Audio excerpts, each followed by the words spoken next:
How's that sound? Clear? Oh, no, no, hold on. I'm going to plug that in. Yes. How's that sound? Can I try something? I want to try putting you in here and seeing if it works. Okay, let's get you a mic. Does this work? No? Nothing. Nothing. Okay, good to know. Where's the blue mic?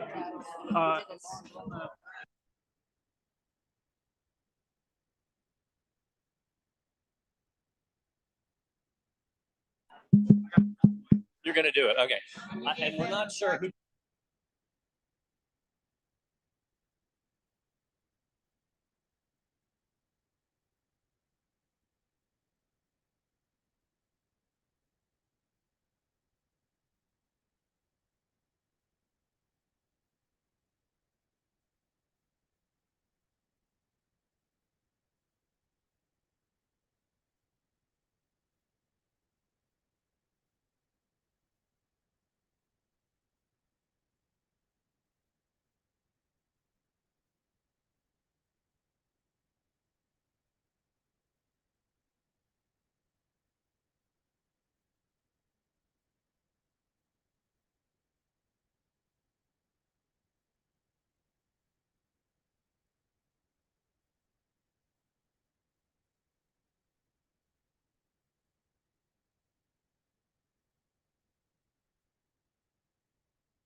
Welcome everyone to a Saturday with Clear Mountain.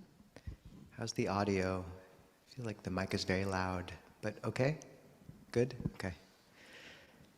So, I just want to begin by mentioning who here knew Gene Canning, whose photo is up here? So Gene passed away from cancer, I think on Wednesday evening. Is that correct, Cheryl? So we're just holding him in our hearts and dedicating merit to him today. And we'll honor him a bit more at the end of the gathering.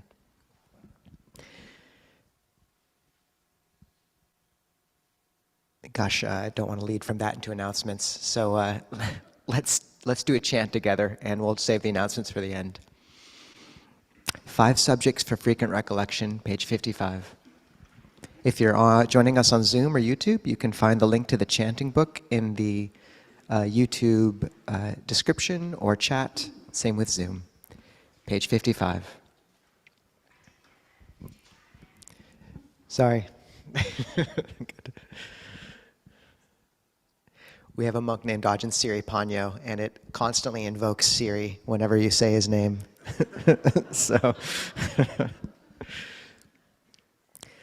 Andamayam abinha pachoekana patang banamase Jara Dhammo mi jaranganatito. I am of the nature to age. I have not gone beyond aging. Bayadi Dhammo mi bayadanganatito. I am of the nature to sicken. I have not gone beyond sickness.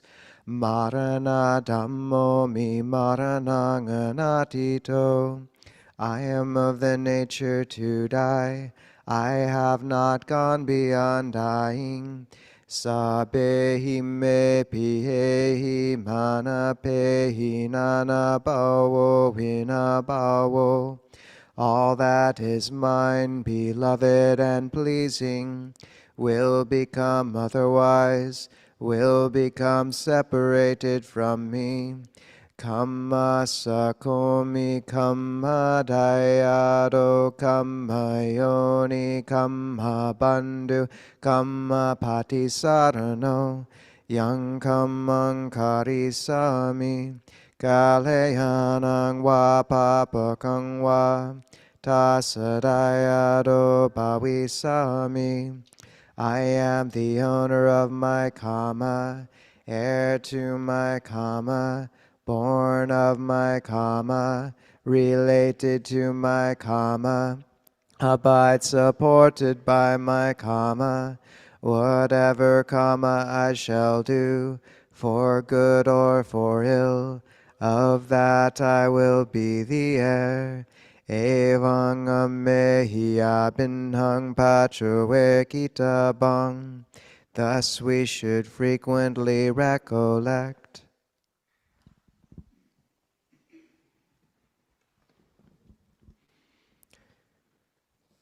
So the first 4 are outlining the situation, and the last of us being able to change our conditions based on action and effort and skillfulness is the escape hatch in those 5. And whenever the Buddha taught mindfulness of death, it's the one of the 2 most commonly taught perceptions in the canon. He would pair it with gratitude, saying one should reflect, I have, as long as this breath in or this breath out in which to practice the Blessed One's teachings, it would be a great gain for me. It's a great gain. So pairing urgency and gratitude for the time we have. So let's practice together then. We'll meditate for about 25 minutes.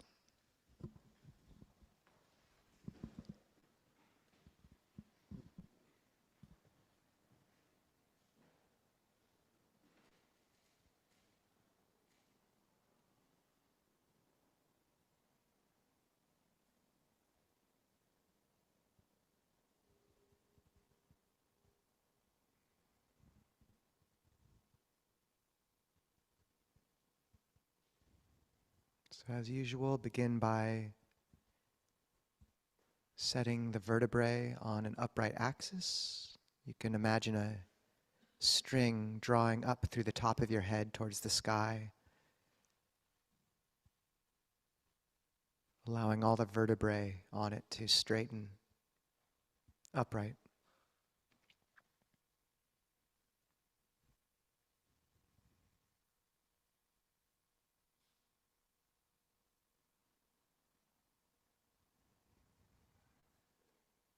Soften tension in the forehead.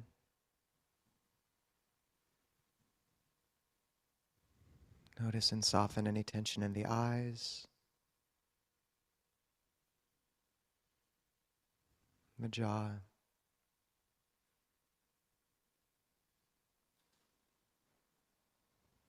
Smile on the inside of your mouth.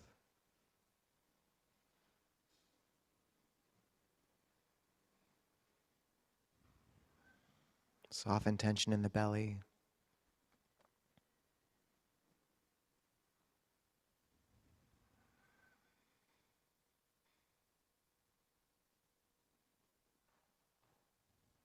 Just allow yourself to center and calm, taking the breath as an anchor.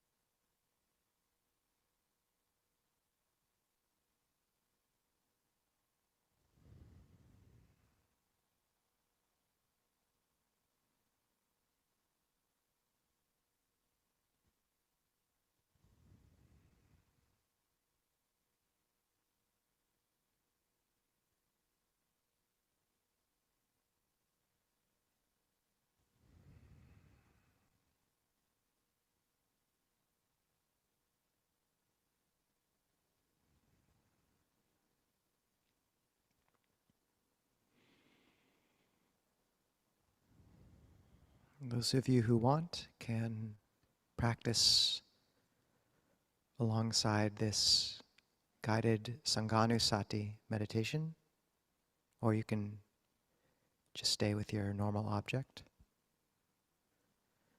Recollection of Sangha.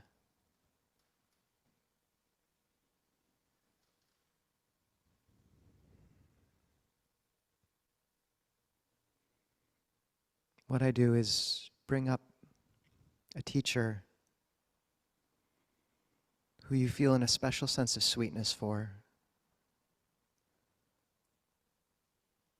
a pure and untainted dharmic love, gratitude.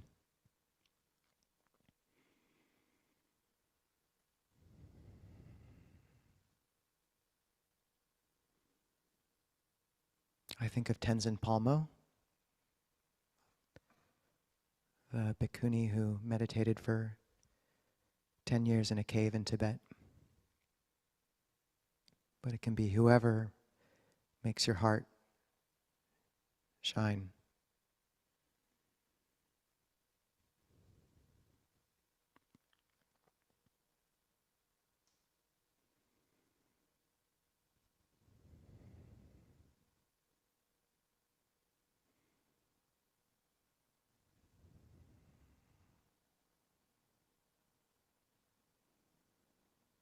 And you can run through their story.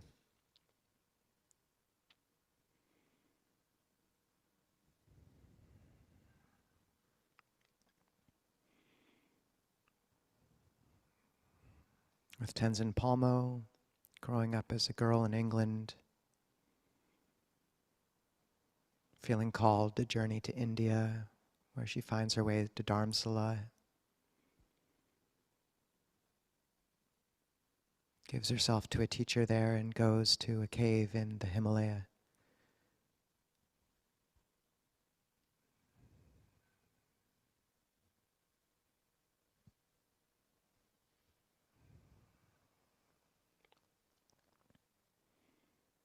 There's periods where she was snowed in, others where she didn't have enough food.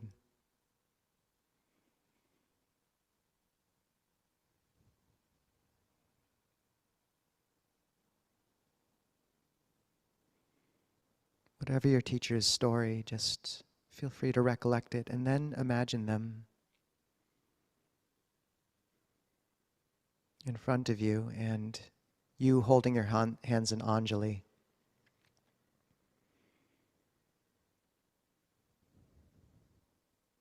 And then imagine them placing their hands in Anjali around yours, staring at you with genuine,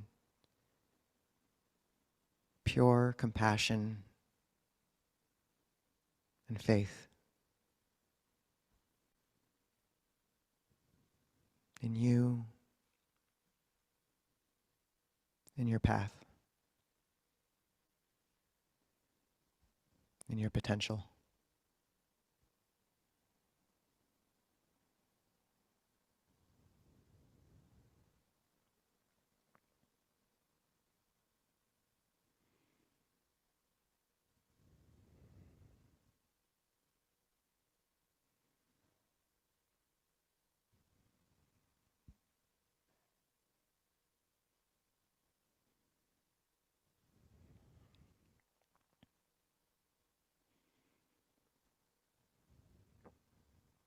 And you can just bring up that image as much as is useful during this sit. Feeling the sense of genuine uplift, hope, faith,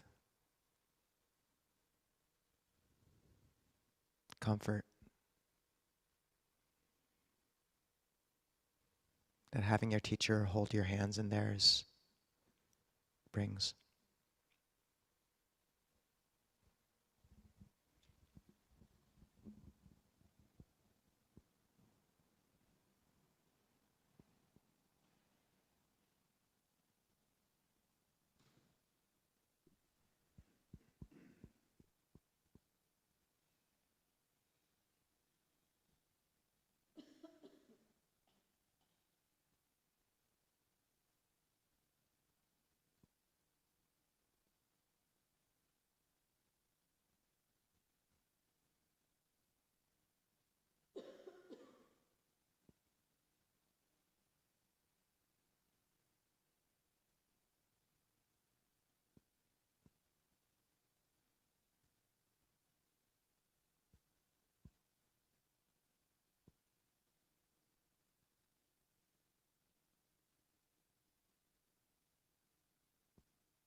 As the mind becomes calm, you can just rest in the breath and that gentle glow in the heart. Or if you want, you can also have the teacher ask you, what do you want? What do you want?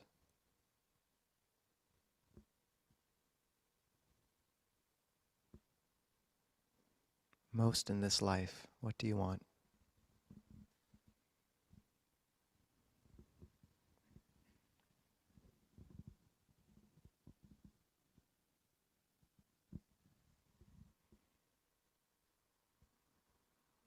And you don't have to answer with a word or a sentence, but you can let the question call something forward in the heart,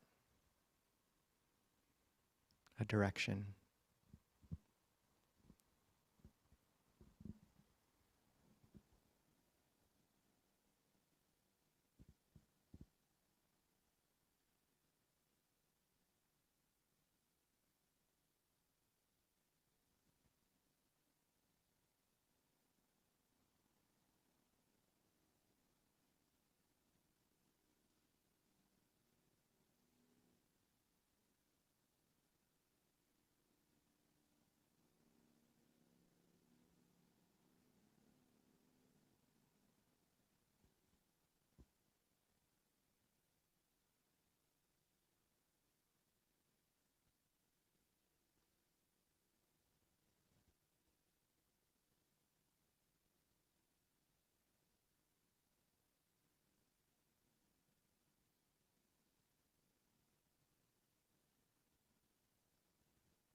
And in the image, your hands in Anjali and your teacher's hands in Anjali around them. Feel free to bow your head until your forehead touches both hands. Just letting go all the burdens you've been carrying, any subtle movements of pride, worry, concern. Release them all into that bow and just give them to your teacher.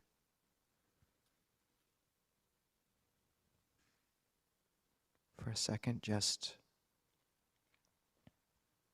let yourself release into a bow.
And then to end with, just feel free to have the image of that teacher press your hands and theirs to your heart.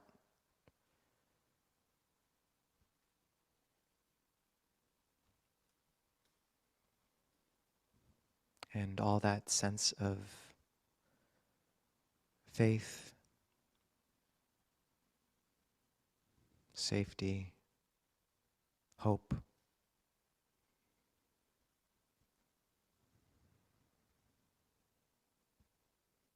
you can imagine as a small pearl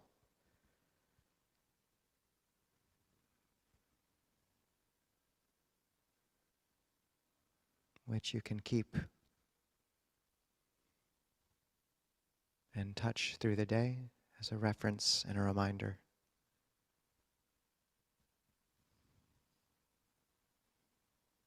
Of some clearer note.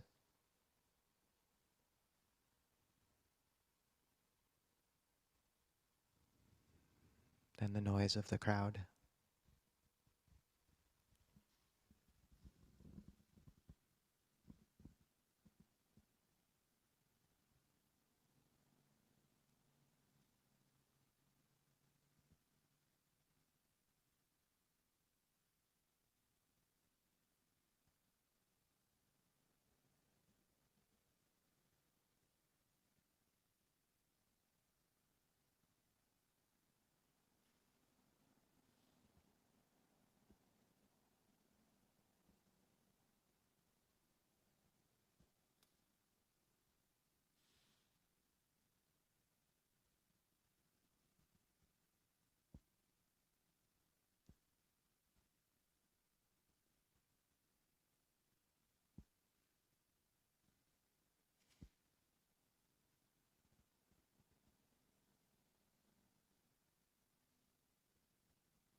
If you would like to join in the request for a Dhamma talk, that chant can be found on page 124.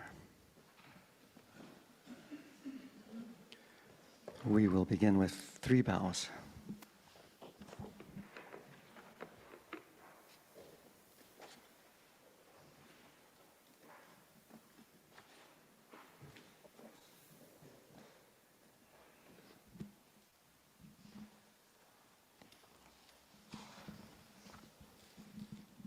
Brahma Jaloka Dipati Sahampati Katanjaliana Divarang Ayachata Santi Dasata Parajatika Dese tu Dhammang Anukam Pimang Pajang.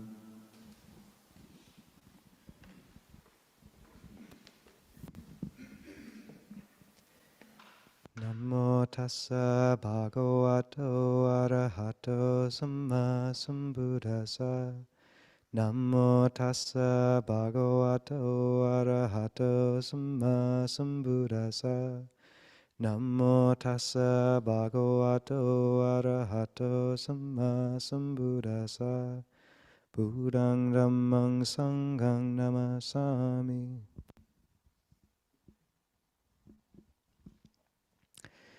So I'm kind of curious, what teachers came to people's minds that weren't, if I was that teacher for anyone, maybe don't say it because it would be embarrassing, but if Ajahn Kovila was, you can say it. But just if people raise their hands, I'm really curious who came to people's minds. Sid? Ajahn Shah? Alex? Aya Ananda Bodhi? Ajahn Chunda. That's a beautiful one. Jean. That's really something, actually. In the back, Venerable Panyavati. I know her. Allison. Thich Nhat Hanh. Juanita. Ajahn Jayasaro.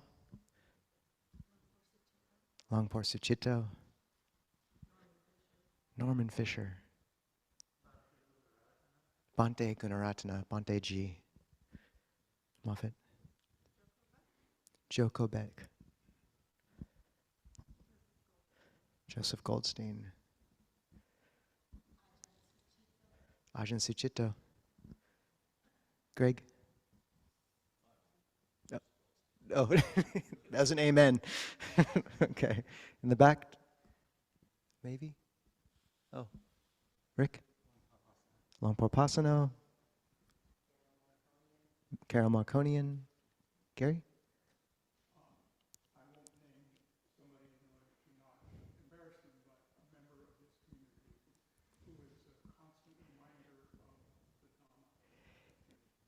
Someone in this community who, it could be any of you could be Gary's inspiration. That's a good answer, Gary.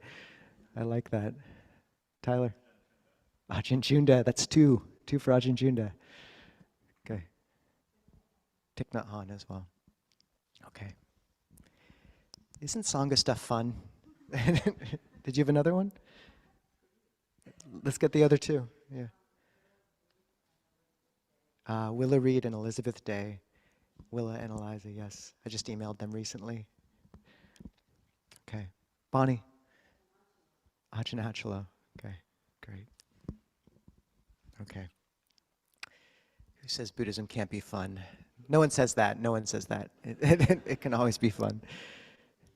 Thank you all. I think that's a very important recollection. There are monks who would recollect Ajahn Chah, and just tears would be streaming down their face when they were meditating. And there's a story in the suttas, I think, of one monk that gains enlightenment through Buddhanusati, recollection of the Buddha. Ajahn Jayasara talks about being in a cave, almost pitch black, and just really at the end of his faith. And what he did is he just started bowing to each of the arahants and the great disciples he could remember, all the way from Venerable Sariputta up to Ajahn Chah, and just bringing up faith and virya that way. And often, for the sake of kind of accessibility, we translate sada, faith, as confidence, but it literally means to place the heart. Sat is heart, and da is to place. And so as it grows, there really can be a quality to it which is pretty profound, and the closest thing to love, I think the best form of love I know.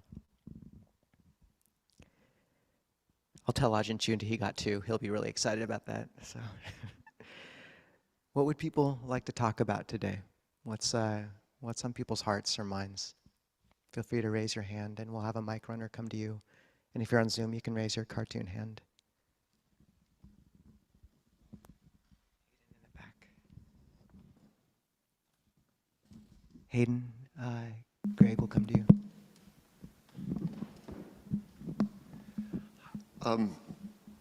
This last few days, I find myself just kind of hijacked by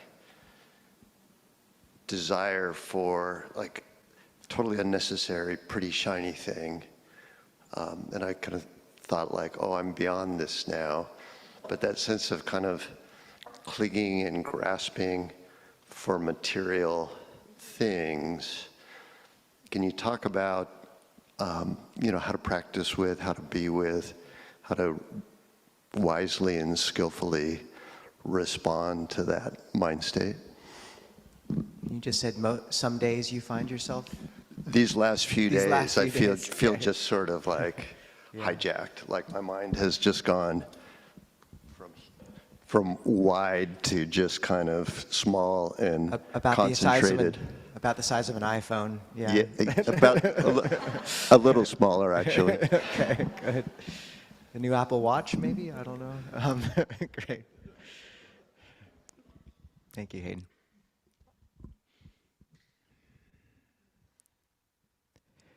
First, you're not alone. The Dalai Lama talked about giving a retreat in California, and every day he had to drive, his car would drive by the front store displays of a lot of the stores, and he said by the end of the retreat he was thinking he might like a few of those things himself. So you're in good company. The second is to note the progression of the practice. We do often want it to be kind of a clean, straight line up. But often what happens is you touch a measure of peace, and the mind will try to return to what it knows. It's like stepping into thin air, and it starts to flail a bit. So my mom, for example, just came back from a good retreat, and when people come back from good meditation retreats, I usually warn them, like, you might have about the equal number of days of pretty intense suffering right about now. Just because, it is the heart kind of wanting to return to what it knows. But also it's actually quite profound, because this path is a spiral staircase, and we do get to spend time in the third and fourth noble truths, peace and a clear sense of the path. But then the first and second noble truths emerge again, as they always do, in equal measure, and of suffering. And the problem comes when we aren't agile enough to realize that the transitions occurred. And if you're ready for it and really see, okay, this is a moment to see my old sankharas, my old patterns come up again, and to skim off the surface, then the route to humility is through seeing our own suffering and our own foibles and follies and seeing how the mind distracts itself. And your goal during that period is to understand dukkha, to stand under it, and to not act from it. And that's the big thing. Because for you, it might manifest as the desire to buy that Apple Watch or whatever it is. But for a lot of people, it manifests as a strong sense of doubt and restlessness. Like, what do I do now? My life's not in line with Dharma enough. I need to make a huge change. And like, if there's that sense of urgency and push and craving, tanha, you know that's not the right place to act from. Your duty in those moments is to embody the duty of the First Noble Truth, which is to understand suffering and just see our folly and our foibles and let it kind of, don't react, and let the patterning kind of release itself and unwind over time. And if you don't act from that place, then it really will burn through a lot of the old karma. The Buddha says that one who develops mindfulness of body, whereas one who doesn't develop mindfulness of body, Mara finds a foothold in like a heavy metal ball thrown onto a lump of wet clay. One who develops mindfulness of body, Mara cannot find a foothold in, like a ball of yarn thrown against a wooden door would do no damage. And the thing about the ball of yarn is it hits the wooden door and it unwinds. So if you just reestablish, awareness in the body, feel how the craving feels and the attraction, you can recollect like all the conditions I'm putting in my life right now are wholesome. All the causes are wholesome right now. This is all old karma. It's the old echoes. And it's enough often just not to act from them. And if you do find, just noticing the mind will go back and forth, and that we need to replace, Longpa Pasana said the Buddha was diabolical in a sense, because he really cut off all of our wigglings and escape routes. He was not diabolical, he was amazing. But the point being that he really did cut off all the ways that our heart tries to wiggle out. And the Buddha said that one drawn out of Mara's stream the heart begins to flap around like a fish drawn out of water. It takes a while for the fish to die, but it's not the best end for that simile. But just to expect that kind of flapping. And I forgot what I was saying. Anyways, just to expect that, and that you have to replace, you're cutting off a lot of the routes you've had to pleasure. And that's really hard. And there has to be patient endurance to wait while a more refined pleasure can take its space. And then there's also got to be a real skill in developing that pleasure that replaces the desire to get things and to buy, or to, lose yourself in this or that. And so pleasure in the Buddhist path can come from metta, from samadhi, and from mudita, which is rejoicing, joy. And there's a lot of routes to mudita. Beauty of a certain kind, say the act of creating a poem as a gift for someone, that's mudita. Having friends over for a dinner, that's mudita. So everything you cut out of your life, for every Netflix subscription you cancel, you need to do one night a week where you invite people over to eat. You have to be very conscious of like feeding the heart, because it's going to miss that. And a lot of the project is giving it health food. And joy should be part of the path. But also the mind will just go to those things often. It's natural. So, does that help? Okay, good. If you show up next week with a new watch, we'll forgive you, Hayden. Good. I did just look at what watch you had on, just for the record. Okay. Other thoughts or questions?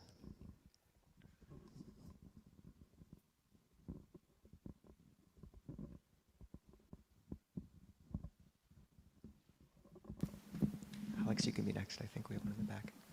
Hi. I'd like to ask if you could just build off of what you're talking about with the using joy to replace these things, so that you're not just policing yourself and kind of beating yourself over the head when you buy that watch.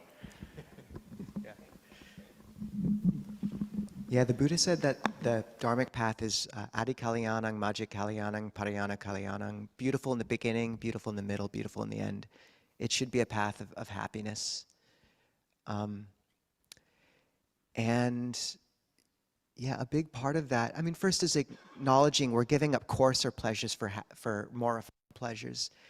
And as your eyes adjust to the new light, it can take a while. So there can be a period where you've given up something and there's a space of scrambling, of wanting to fill it too fast. And you don't give your eyes a chance to adjust to the new light. And that's where a big part of the path really is looking at suffering, patient endurance, and just having faith that things will emerge if you're staying within good, association, if you're practicing. But then what you can cultivate is, basic meditation practice is essential. 20 minutes in the morning at the very minimum. And once again, see changes occur in a life around 45 minutes a day and an hour and a half a day. 2 45-minute sessions I find are really useful. But, and if meditation is just feeling really dull, not kind of just buying into the narrative of like, just keep at that same old object until something clicks. Because really, like, there should be some interest in meditation. And if you find one route's just a bit too minimalist and it's not doing much, it just feels dry and a chore, like, start experimenting with some other approaches. Read some other books on how to do breath meditation. Ajahn Jeff, Keeping the Breath in Mind. Ajahn Sucitto, With Each and Every Breath. Shaila Catherine, Wisdom Wide and Deep. Ajahn Brahm. Jhana, something about jhana. I forgot the exact name. And each of those perspectives, it's all within the Theravada realm, so it's not too far afield to increase doubt, but it'll be enough of a new angle that it should enliven the practice again. If you all haven't, who here has tried the nada sound as a meditation object? So it's a subtle ringing right below the auditory landscape. And if you tune into it when you're calm, you'll hear it. There's a book Ajahn Amaro wrote online called Inner Listening. It's just brief, 45 pages, quite small, around that, an hour-long read. And that's a profound meditation object. It pairs very well with the breath. The breath will calm you, but the nada sound, it's like the auditory equivalent of the perception of light. And it can bring a lot of joy. So playing with your meditation is a source of joy for people. And cold showers, people. It's really, really helpful, cold water. But that's too refined for most people to replace all of their happiness with.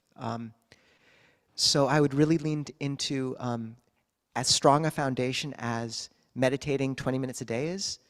I'd say equally important is something like make sure you're feeding people once every 2 weeks at the least. Invite people over for a brunch, something, the act of giving. And once again, like maybe you're sort of like caught in this idea of like my current friends aren't quite the Kali Nimitta I wish they were, my refinement of heart is such right now, and there can be all sorts of narratives.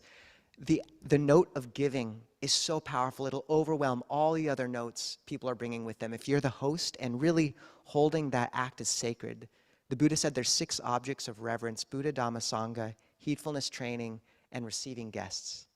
I love how he ends with that. So like making that a cornerstone of your life, how can we make that quality sacred again? Going for walks with spiritual friends, subtle shifts like replacing the political podcast you listen to with a Dharma talk when you can, the music you listen to in a gym with the Dharma talk, at least sometimes. And art is a huge source of mudita, creation of art, rejoicing as a gift.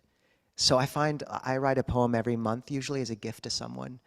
And that's a profound act of communion with the world. Healing occurs in relationship, and I think much of what's sacred in our lives is all about relationship, even if it's with the world and the sense of connection. And if you're writing a love poem to the world once a day or something, in the sense of like rejoicing in what's beautiful genuinely, there's a lot of mudita there. And I think that's worth cultivating. It taps into the subconscious in a way that's very powerful. Chanting, if you can. There's some very musical chants we have, the Dhamma Chakkapavatana Sutta. exercise, things like that, going to monasteries. I'm just imagining my sister listening to this Dharma talk and being completely not convinced that these are joyful, fun things, but she keeps me honest. But I think those are good things to start with, inviting people over. And that one day a week that you have as your Aposita day, your day of practice, at least in the afternoon, not just cutting off all contact, but rather invite a Kali and a Mitta over, a friend, and go for a walk with them, do things like that. That help at all? Okay, thumbs up. Alex, did you still have a question? Okay, either way. Over here, Greg.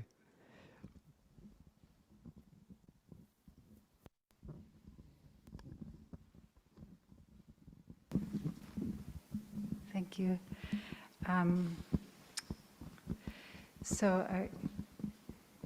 As we're talking about letting go of pleasures, I think about the joy of renunciation, but it's not there with cold showers.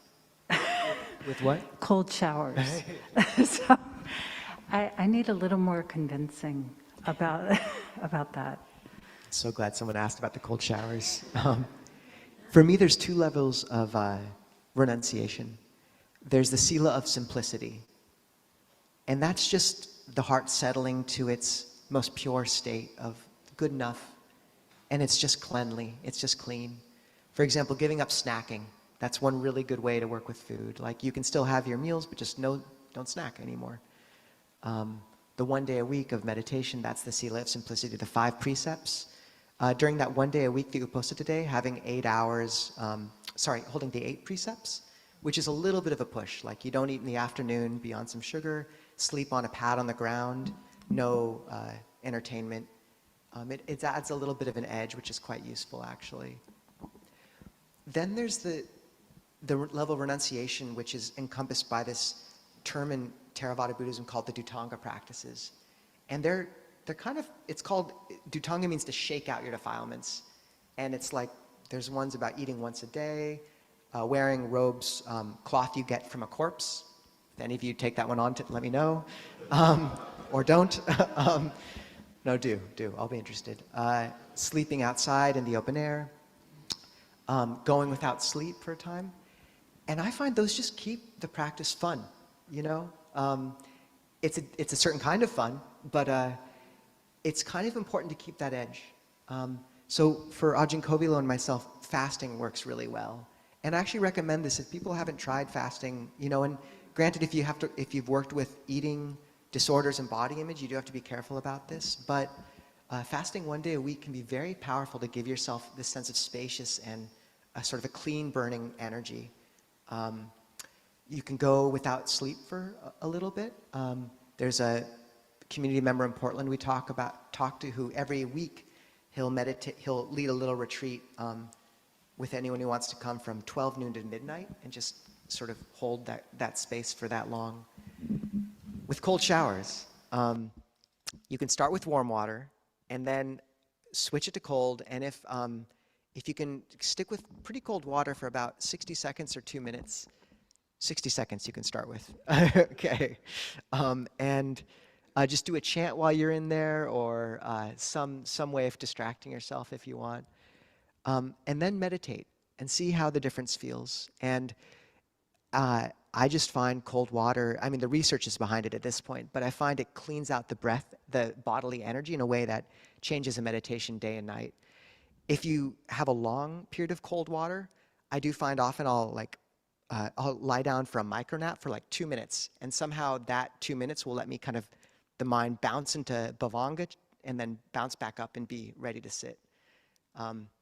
So I don't know, give it a try if you want, but if your meditation feels stuffy or something, cold water is great, so, okay. You can end on hot water too, for the record. Okay. Mary, please. Thank you, Ajahn. My question is also about renunciation, but it's the question I didn't get to ask with Ajahn Sukhart's interview, which was fascinating. Thank you for that. So on renunciation, I was interested at his last part talking about how after stream entry, and this will be, I'm interested in contemplation. I'm not interested in the answer because I'm not expecting any of us to have this answer. But when he was talking about after stream entry, renounce what you said, what's left after that? And he said, it's just renouncing different objects, which I thought was great. And he ended up with the last one being renouncing mental states. And so this got my contemplation going in terms of mental states are probably the most personal thing we feel. I mean, the most sense of I. And that the last thing I have thought I have learned is that the last thing to go is this sense of self, this sense of I. So I'm not quite sure if I have a question. I was just wondering what you had thought of that, this giving up of mental states because they're just part of nature and being able to give that over to nature as well. Just a little arrow shoot here. Any sense of directions or anything there? Thank you, Ajahn. Not an easy one. No, thank you, Mary. Who here saw that interview on Stream Entry? It was very beautiful. We had it with one of the monks I have the most faith in on our channel last Wednesday.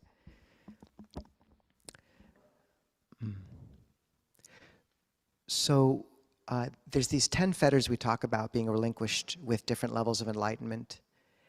And the levels of enlightenment, it sounds very esoteric, but really it's at Stream Entry, the 3 fetters that drop are doubt, Sakaya Ditti, self-view, and attachment to rites and rituals. And those are all fetters of conditioning at the level of social conditioning. Since you've been born, you are, this is my name, this is my gender, this is, etc. That's self-view. Whereas the subsequent levels move into shedding your biological conditioning at anagami, which is desire and aversion. So just how every biological system draws towards food and runs from predators, even cells. And you relinquish that. And then the final 5 fetters are relinquishment of conditioning of the mind. So things like ignorance, restlessness, and conceit. These very subtle flutterings. And Sakaya Ditti, the idea is you've glimpsed the deathless. If you believe in, this is a Buddhist axiom, is that there is some strata of reality, of nibbana, which is beyond conditions. And in a moment, one can glimpse it. And then you can never totally believe again, I am just this name, this body, this personality. The identity has been ripped apart in a sense, and it can never be totally believed in again. But Sakaya Ditti, it's the explicit belief, I am this. But there's still a lingering sense of conceit of the self, according to the discourses. And there's a great sutta with a monk named Venerable Khemika, and he's on his deathbed, and these other monks come to him and say, do you still believe any of these aggregates of identity, the body, feeling, perception, these usual focal points of what we take as me and mine, any of these are you? And he says, no. And they say, are you enlightened? And he says, no. And they say, how is that if you don't believe any of these are yourself? And he says, just as a flower, you could not tell that the scent came from the petals or from the stamen or from the stem. But even so, a scent would still linger. Though I do not take any of these aggregates as me or mine, nonetheless, the sense of the self still lingers. And he became one of the only monk to become awakened from his own Dharma talk in the suttas. So for me, the idea of what we do to create a self in Buddhism, it's called ahankara mamankara. It's a process, me-making and my-making. Ahang means I, mama means mine, and kara means to do. It's I doing and me doing. And this sense of clenching again and again, this nucleus of a self that we try to sustain. And important to note is when that's released, you're not left with a cold nothingness. It's something much, much more profound and agile and bright and loving. At least that's how it's embodied in an arahant in this life. But that's how I took Ajahn Suchat's thought there, is though you've relinquished the idea of a self, the mental states remain, and then there comes a point where you have to step back even from those. And at the threshold of awakening, Longtam Mahabua, one of the great forest ajahns in Thailand, talked about coming to a place where his samadhi was so bright that there was just a nucleus of light and knowing. And he just watched it for days until he saw a slight movement. And in that moment, his mind, which had been strengthened through concentration, knew that it was impermanent, and it fell apart. And he said what replaced it was so much better and so much different, and that was the core of ignorance. So that's nice to look towards. How it's perhaps most practical is in meditation, you can get very fixated on technique, moving through the body with different ways of working with the breath, creating a sort of metta word that works for you, or maybe an image. I think it's really important. I do this regularly in my meditation, for me, I'll move through the body, and then one stop on that progression is what I call the dismantling. And that's where I note whatever is maintaining the whole structure. So I'll say doing, intention, and short circuit the whole system. And in that, short circuiting is the wrong word, but all that kind of residual framework, which is all being constructed for at least a moment, it's allowed to fall away, and then I'm just with the breath, flowing naturally. And then after a while, the mind will begin to coalesce again into that same meditation technique.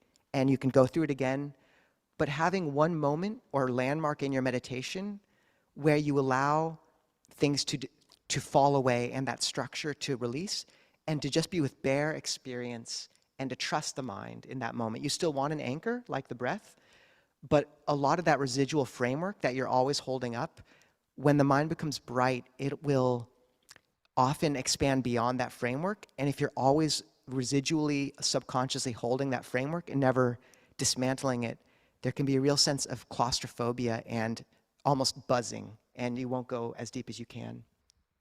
So I think that's just an interesting analog, is that even as we talk about moving through these different fetters towards awakening, release, until finally you release even the mental state.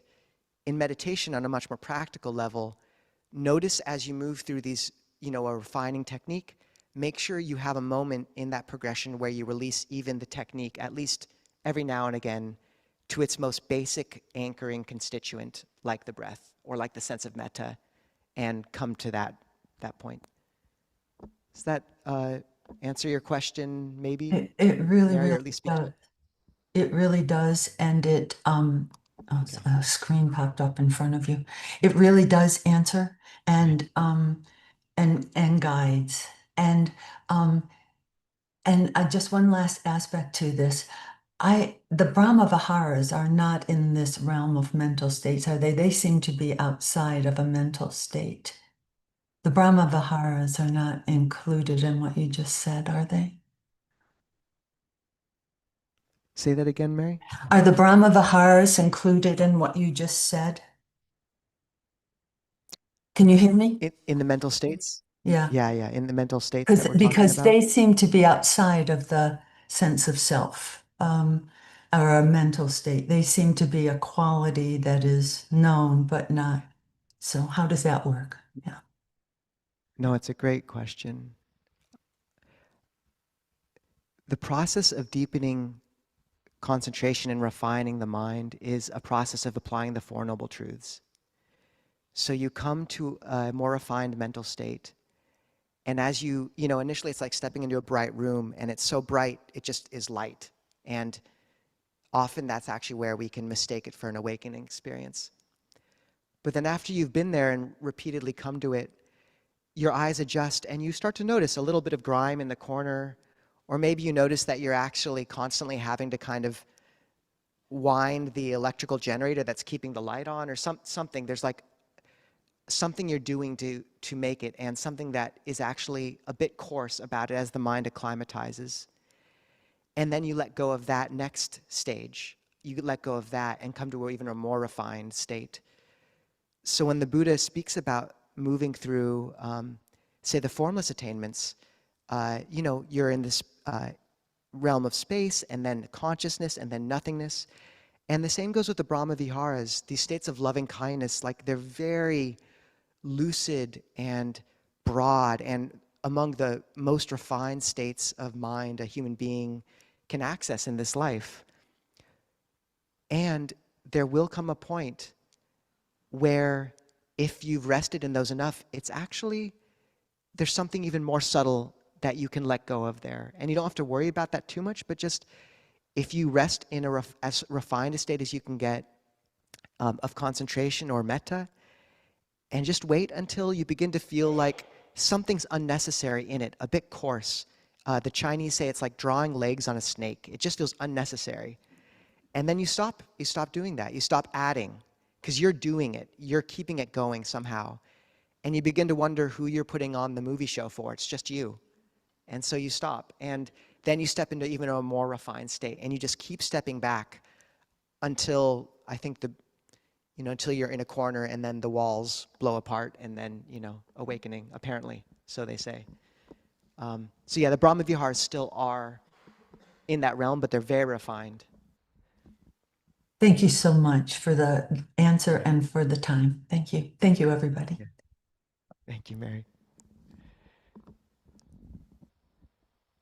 Sid. Oh, okay, good.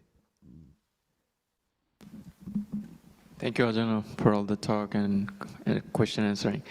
So these days we are bombarded with a lot of information, a lot of books, tutorials, Facebook Reels, and everything. What did you say, according to you, might be like top 3 most important wisdom bits that if someone can cultivate in them instead of like in the world of like overwhelming information? What you do say the 3 most important wisdom bits that I can keep in mind and still can be sane? Me suppose wisdom bits. Thank you.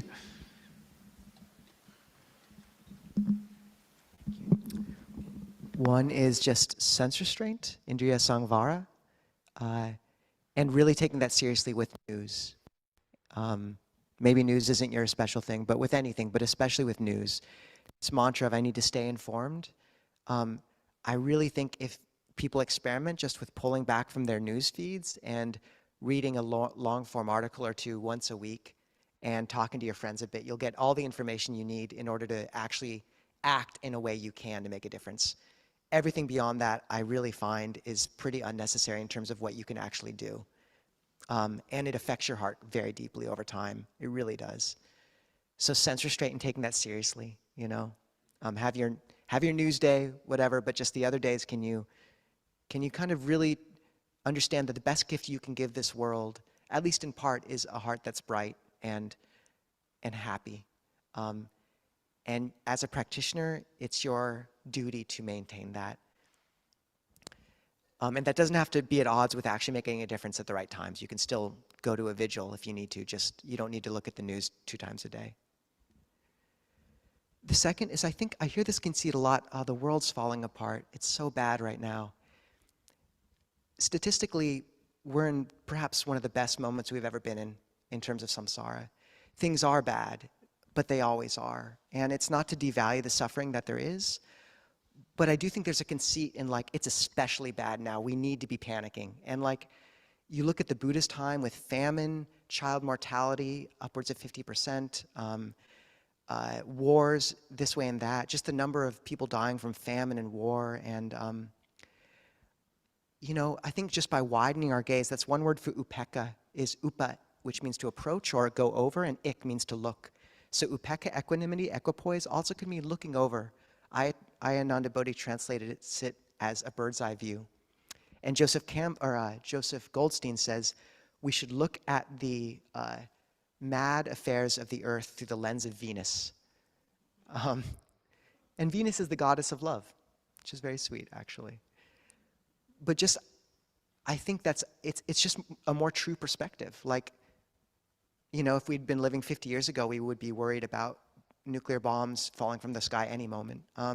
So there are things to be addressed. There is suffering to be addressed. But I think that conceit of like, it's worse now than it's ever been, it's just false, and it's not helpful. And the third is, replace your news feeds with, replace as much of your media with Dharma as you can. So like, you know, maybe you do need to listen to something while you exercise, but really do have it be a Dharma talk, or that's just easy enough to do. Change your YouTube subscriptions from whatever to you know, Dharma talks. It's good, just wholesome. And don't get TikTok.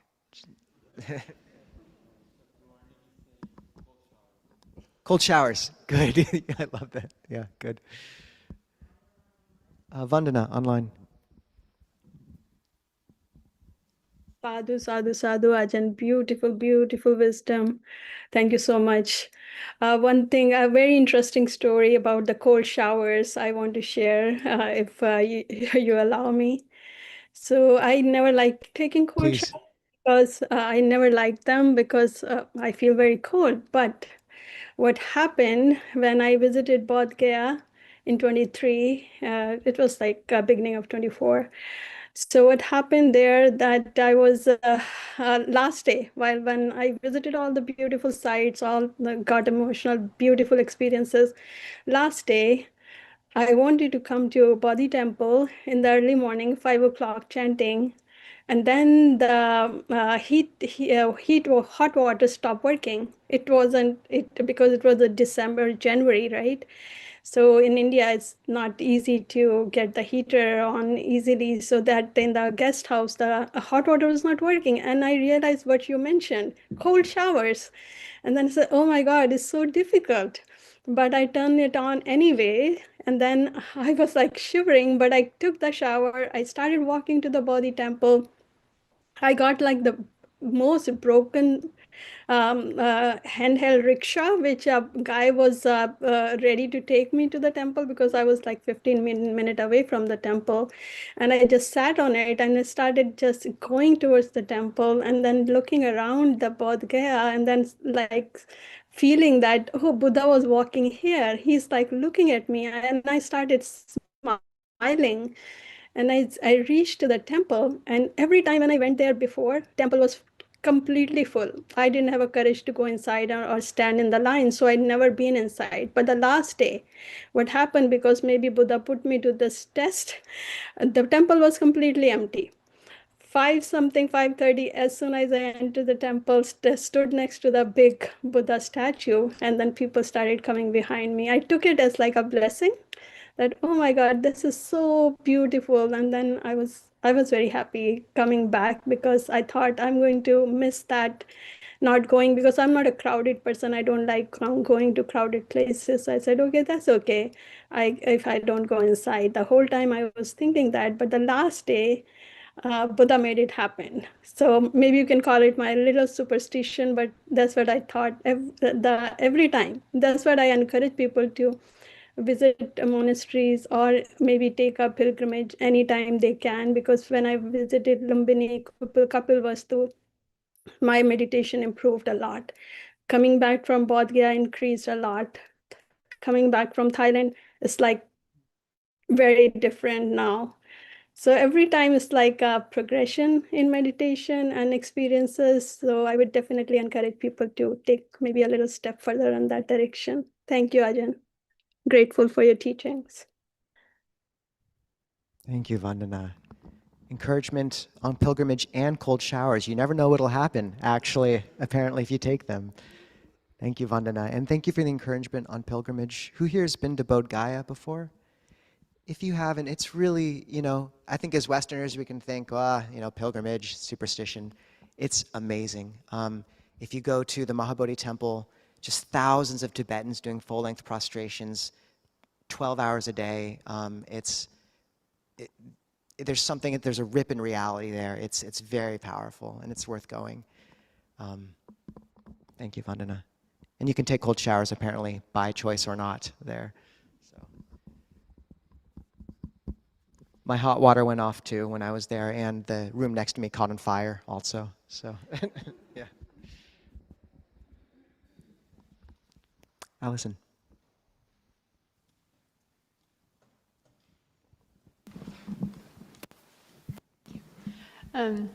This is just a comment. I'm over here shaking my head about cold showers because I'm not a fan. And I don't like the water. I have aversion come up even thinking about it because it feels very assaulting, the streams.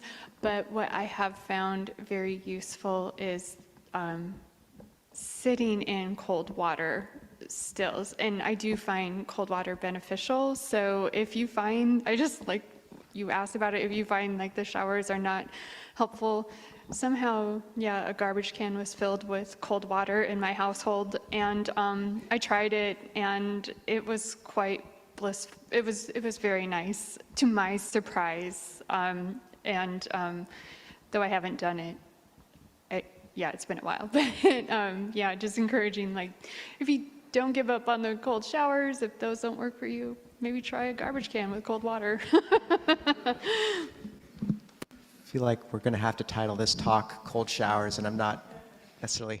I lived at Dave and Allison's house for quite a time, and they got me a big trash can filled with cold water. But I couldn't try it out in the store, so I think Allison just jumped in it in the store, and yeah, large trash cans work. So, Juanita.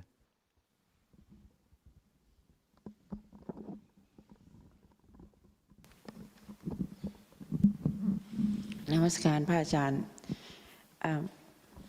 One gentleman asked about how to substitute the joy from the materials attachment or using. In my experience, to mudita with all the friends and the people who knows that did a good thing, did the generosity, or achieve in some state of meditation, or really went to the practice and work hard. Like every time when I want to bring a joy, I will think of Ajahn Kovilo have meditate 8 hours a day. That's bring joy to me. You know, it's a free thing. You don't have to do it. You just enjoy with Ajahn. And then another thing that in my experience myself is enjoy walking, meditation walking. So because we always walk here, walk there all the time. And then the joy can be substituted from other things that we want to abandon. So at first maybe it's quite difficult, but the more we walk, the longer we walk, the more we enjoy it, and it really affects the sitting. That's mine. And another thing I find enjoyment is to act generous, dana. So this is a joy, a lot of joy that people in Thailand enjoy more than meditating. They enjoy giving wherever they. So when you see people giving, they enjoy everywhere. So in my experience, that's joy that I can find very easily and very easy thing to do, and can change our daily life as well. And the Mary, she talked about how can we go deeper and we start to release the viraka, right? Dispassion. Yeah, dispassion or relinquish. I think in my experience, I don't have to go deep into all this, but in my experience, when we start to sit longer, we experience ourselves that we start to maybe don't feel any body. It's nobody, and the mind said, oh, it's nobody.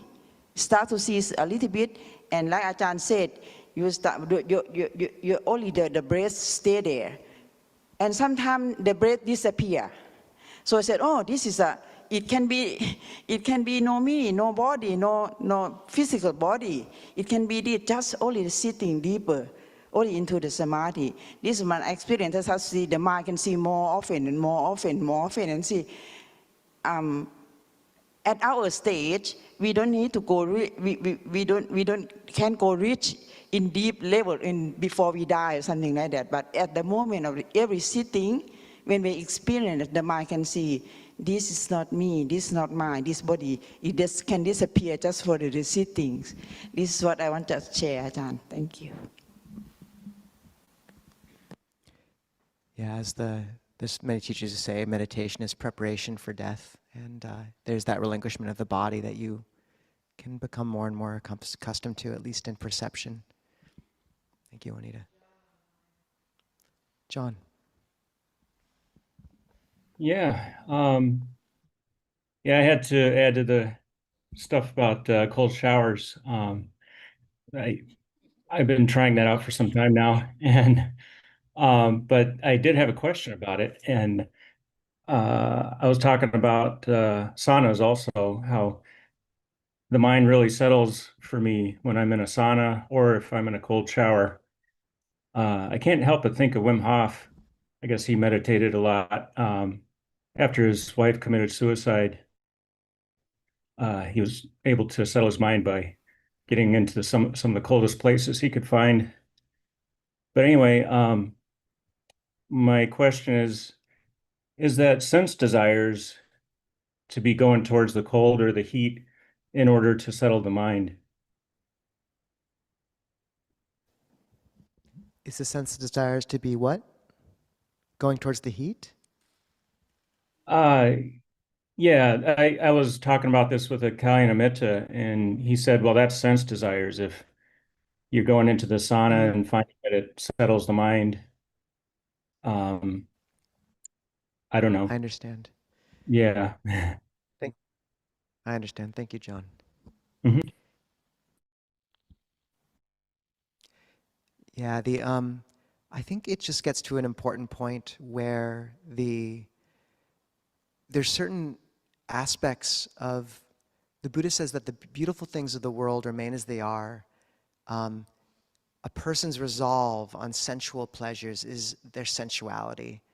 The beautiful things of the world remain as they are, and the wise remain untouched. And what that means is our sensual desire, kamachanda, is our obsessing over sensuality. And to cut it off, it does require wisdom, it requires replacing it with other wholesome joys, and it requires restraint.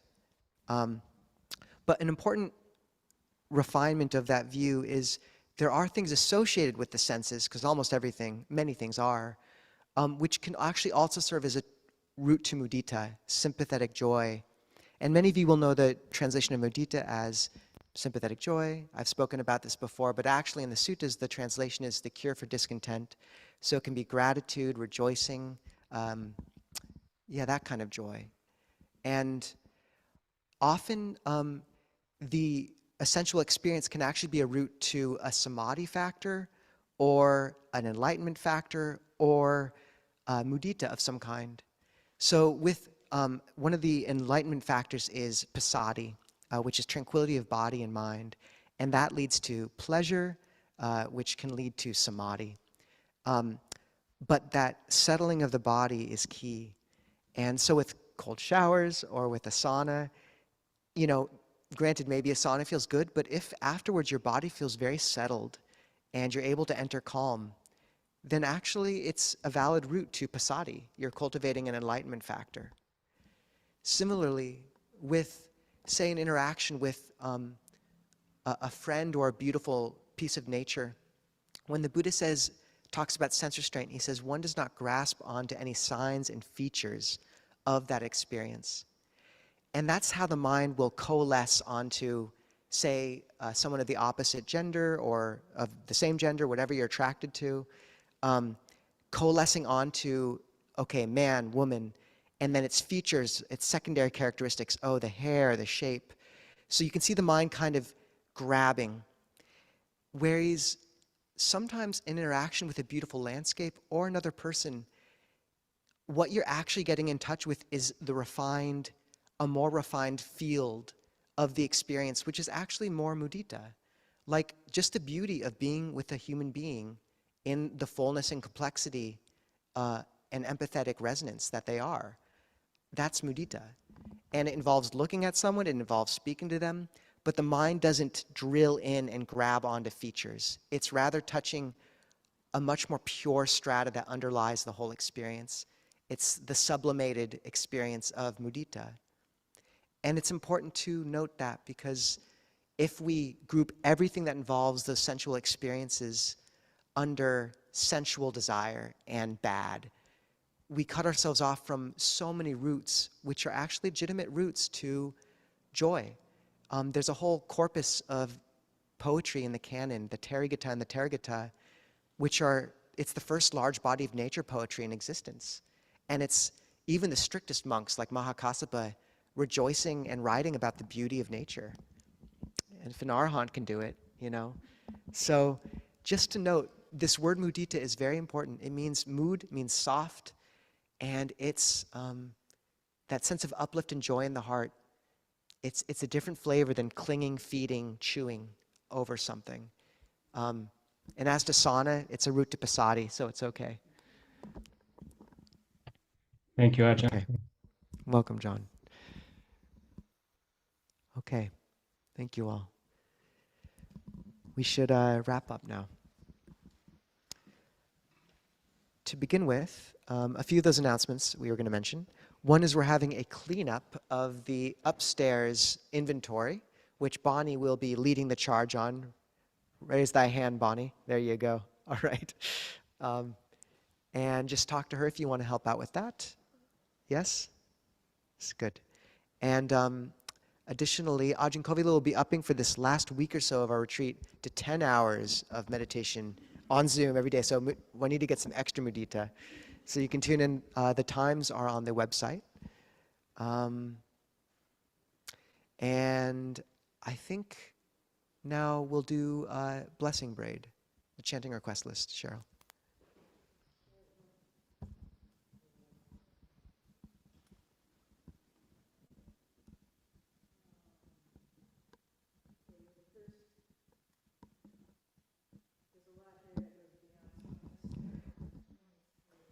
And just, you can summarize the description. Okay, and I have a mic. Okay, let's start with Dr. Larry Ward, beloved Dhamma teacher in the Plum Village tradition, passed away on Tuesday, August 19th. Please spread metta, from Jill. Monica, in suffering from serious illness, spread love for speedy recovery, from Jill. Jean Canning has died. Lauren said he's beginning hospice, but he died very quickly. Joseph, warm wishes, venerables. Monica's mother passed away. Frank Sarnelli tragically passed away in a car accident on 8/26. Please spread metta to honor his passing. Sarah Homa started chemotherapy. Please spread metta, from Bonnie. Jean again passed away due to cancer. From spread metta for a good rebirth, from the Ajahns. Donnie, Joe Dakara's mother in hospital, sudden worsening of mental decline. Spread metta. Sachi Gudas, having multiple disability, child having 6 years. Please spread metta and peace. That's it. Have any other names people would like to bring into our minds and hearts now?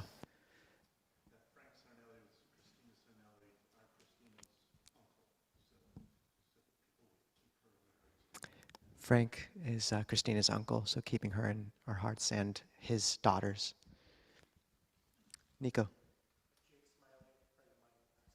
Jake, who passed away.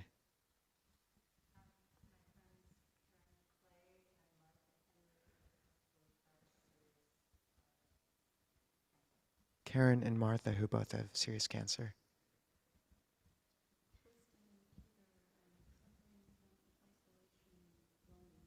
Tristan and Peter, suffering from isolation and loneliness. Your grandmother? Who's in hospice?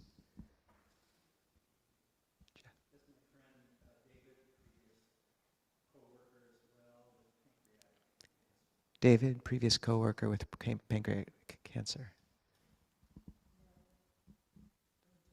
Mary, brain tumor.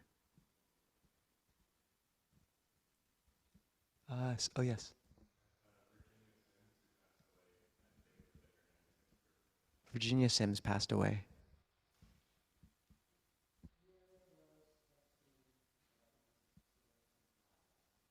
I didn't hear all that. Muriel Rose Epstein passed away? Passed away last week.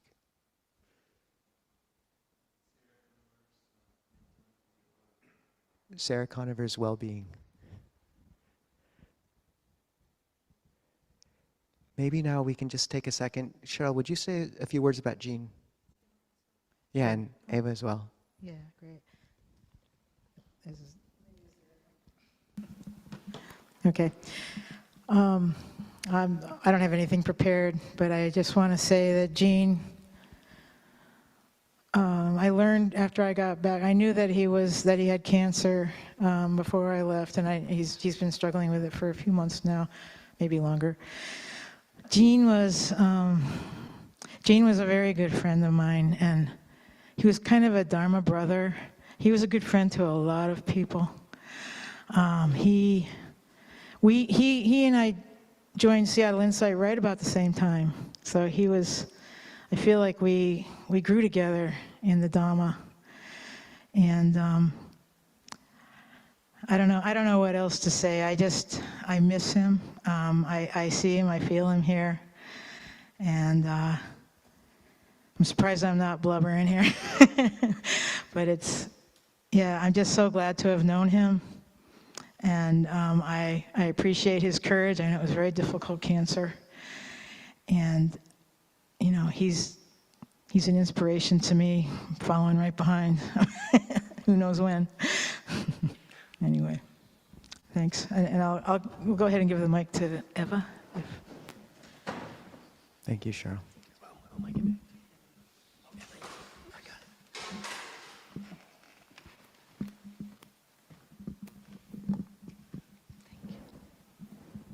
Good morning, Ajahn and everyone. Oh boy, I have never spoken in front of a group of this size, so there's a lot of fear, but it doesn't measure up to the love that I shared with Jean, so I wanted to say a few words. Jean just really lived life to the fullest, and our dear Sangha friend, Lauren, I, and Jean, we've exchanged gratitude emails for the last 3 years or even longer, pretty much every night. And, it's just so beautiful to hear his struggles and his joys. And,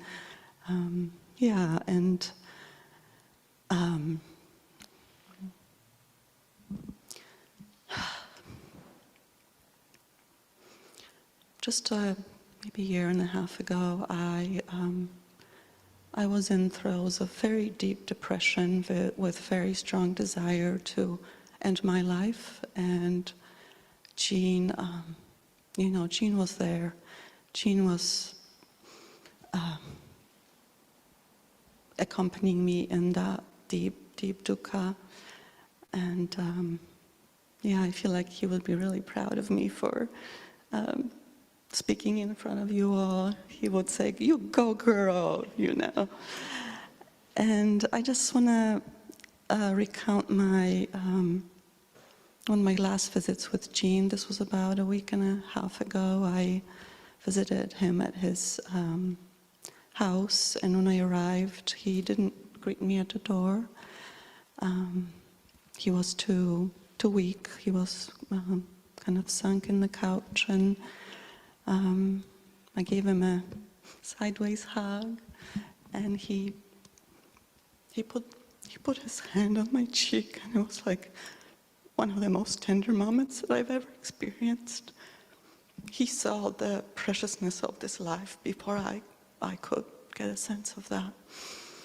And we just sat there quietly with his wife, kind of sank in the deep heart space, the sacred space of the heart, where the mind stopped its papancha.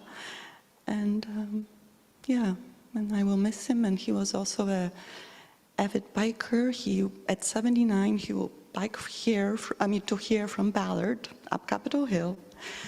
And one of the last emails from him, he said that he will really miss the breeze on his face while he was riding his bicycle. So, I will miss you, Jean.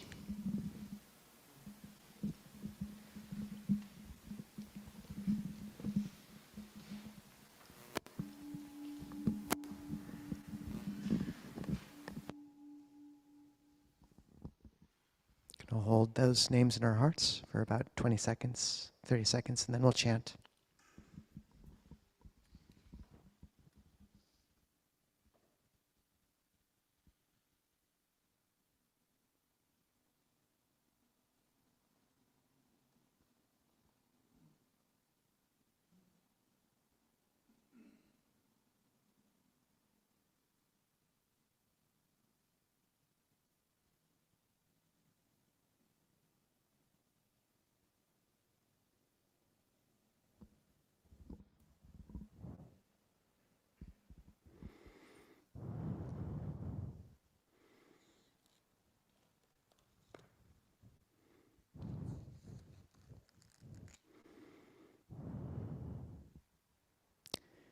People can turn to page 66 in the book.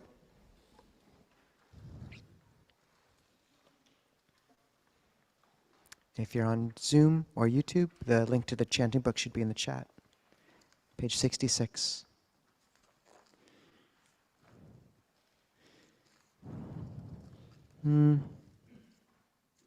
Actually, page 33.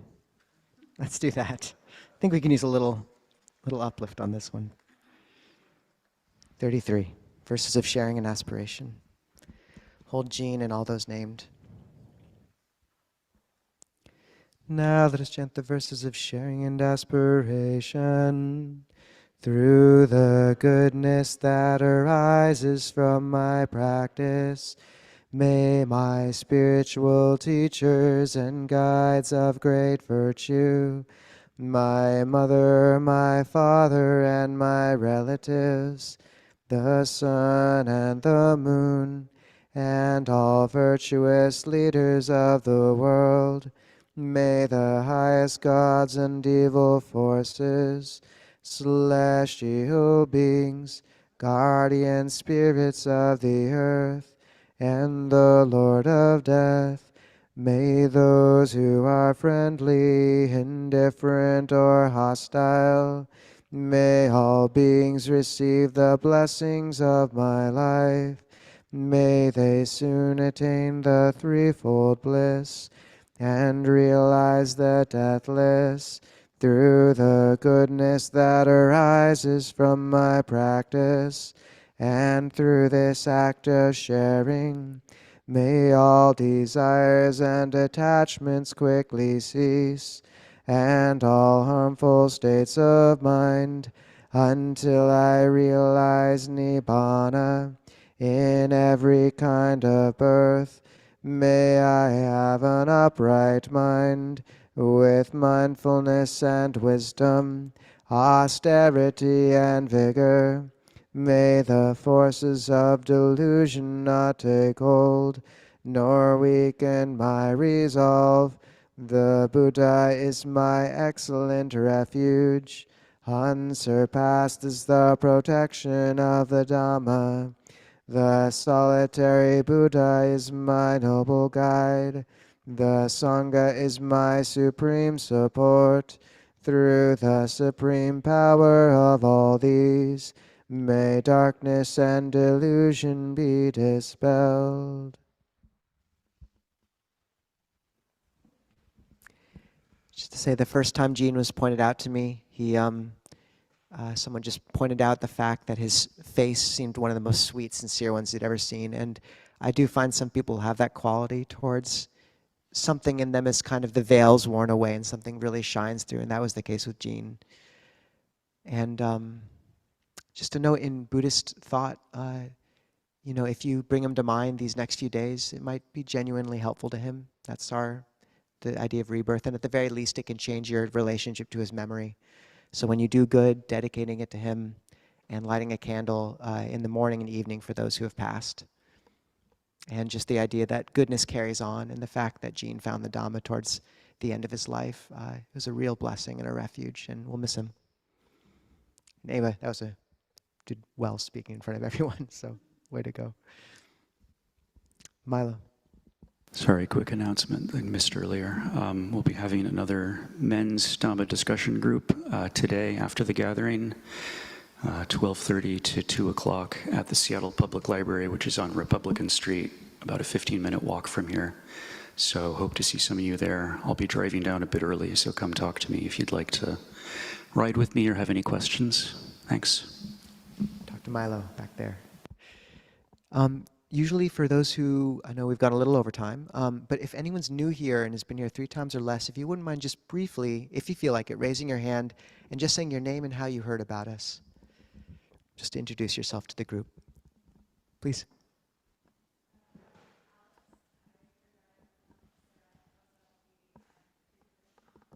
Welcome, Alex.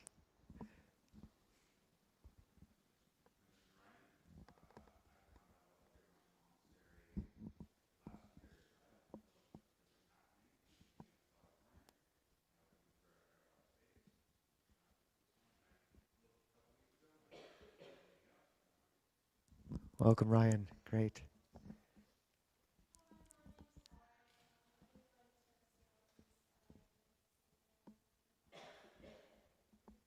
Welcome. Getting 2 pointers. That one first.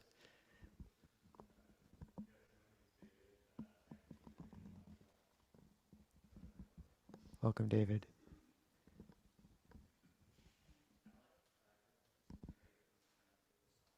Okay, welcome, Alec. Yep. All right, welcome, Jake. Great. Good. Yep. Say that again? Okay, Jenny. Well done, Milo. Welcome. Okay. Thank you, everyone. Oh, one more, please.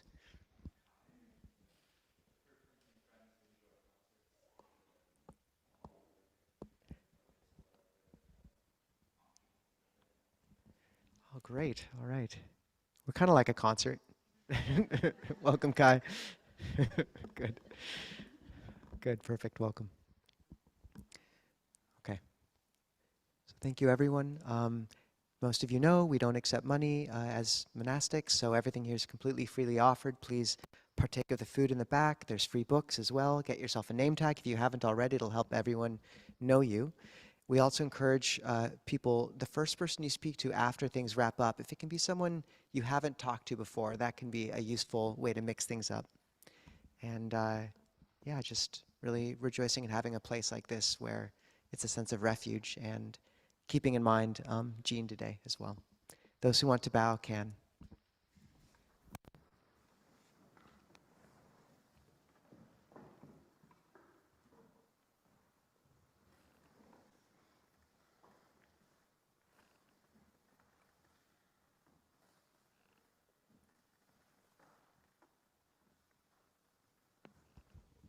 And we'll say goodbye to our friends on Zoom. Those on Zoom who want to stay for a Zoom coffee hour.